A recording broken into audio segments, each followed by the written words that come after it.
महाराष्ट्र राज्य मार्ग परिवहन महामंडळाच्या मनमाड आगारासाठी प्राप्त झालेल्या 5 नवीन राजमाता जिजाऊ बसेसचे लोकार्पण व वृक्षारोपण कार्यक्रम आज दुपारी 2 वाजता मनमाड बस स्थानक आगार विभाग येथे उत्साहात संपन्न झाला। राज्याचे परिवहन मंत्री प्रताप सरनाईक यांच्या सहकार्याने तसेच नांदगाव विधानसभा मतदारसंघाचे आमदार सुहास गांधी यांच्या सातत्यपूर्ण पाठपुराव्यामुळे मनमाड आगाराला या 5 नवीन बसेस उपलब्ध झाल्या। या बसेस आजपासून नागरिकांच्या सेवेत दाखल करण्यात आल्या असून प्रवाशांना अधिक सुरक्षित, आरामदायी व दर्जेदार प्रवासाची सुविधा उपलब्ध होणार आहे। या कार्यक्रमास प्रमुख अतिथी म्हणून सौ अंजुमताई सुहास कांदे, चेअरमॅन समृद्धी बँक, तसेच फराहन दादा खान, जिल्हा युवा सेना प्रमुख शिवसेना शहर प्रमुख मयूर पोरसे, मनमाड नगर परिषदेचे सर्व नगरसेवक, शिवसेनेचे पदाधिकारी तसेच विविध क्षेत्रातील मान्यवर उपस्थित होते। कार्यक्रमादरम्यान पर्यावरण संवर्धनाचा संदेश देण्यासाठी वृक्षारोपणही करण्यात आले। उपस्थित मान्यवरांनी नवीन बसेसच्या माध्यमातून मनमाड आगाराच्या प्रवासी सेवेला बळकटी मिळणार असल्याचा विश्वास व्यक्त केलाय। कार्यक्रमाचे आयोजन मनमाड आगाराचे आगार व्यवस्थापक श्री विक्रम नागरे व स्थानक प्रमुख विनोद इप्पर यांच्या मार्गदर्शनाखाली करण्यात आले। यावेळी एसटी महामंडळाचे अधिकारी, कर्मचारी, लोकप्रतिनिधी आणि मोठ्या संख्येने नागरिक उपस्थित होते।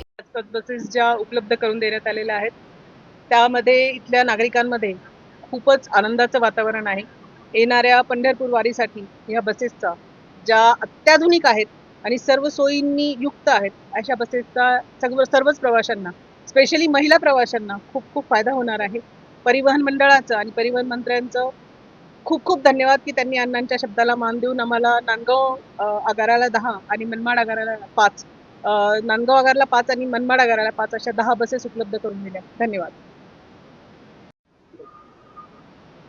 काय सांगाल आता पंढरपूरची वारी 26 तारखेला आहे आणि अण्णा साहेबांच्या माध्यमातून नांदगावसाठी आणि मनमाडसाठी देखील 5 दिवस चालू आहे, काय सांगाल?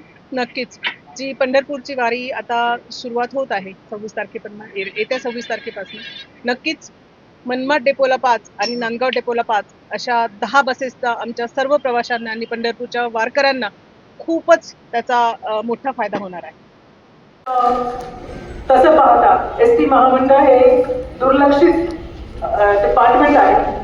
जे काही होतं ते महामंडळाच्या अधीन राहून त्यांना सगळे निर्णय घ्यावे लागतात किंवा सगळ्या कामकाज पूर्ण करावं लागतं। अर्थातच त्यातही राज्यांनी व्यवस्थित लक्ष घालून आपल्या सर्व सैनिकांच्या माध्यमातून आणि सर्वच कामगारांच्या सहकार्याने आज मनमाड शहराला 2 नंबरचं डेपोला इतकं छान क्रमांकाचं बक्षीस मिळेल हे आपल्यासाठी तेवढंच उल्लेखनीय आहे असं म्हणायला हरकत नाही। माननीय परिवहन मंत्री प्रतापजी सरनाईक मागणीला जोर लावून धरला आणि नाशिकमध्ये पहिल्यांदा मनमाड आणि नांदगावसाठी बसेस उपलब्ध झाल्या। त्यासाठी मी मनमाड आगाराच्या वतीने माननीय अण्णांचं खूप खूप आभार व्यक्त करतो। या कार्यक्रमासाठी देखील आपल्या नांदगाव नगर परिषदेचे लोकनिर्वाचित आणि लोकप्रिय नगराध्यक्ष माननीय सागर भाऊ उपस्थित राहिले, त्यांचा देखील मी आभार व्यक्त करतो। कारण की आपल्याला कार्यक्रम उशीर झाला आहे, आपण सांगितलं थोडं लवकर आवडायचंय। तसेच आपल्या सतत आपल्या कर्मचारी बांधवांसाठी झटणारे आणि कोणतीही अडचण असो पहिल्यांदा मयूर भाऊचं नाव समावितं म्हणून माननीय शहराध्यक्ष मयूर भाऊ देखील यांचा आभार व्यक्त करतो।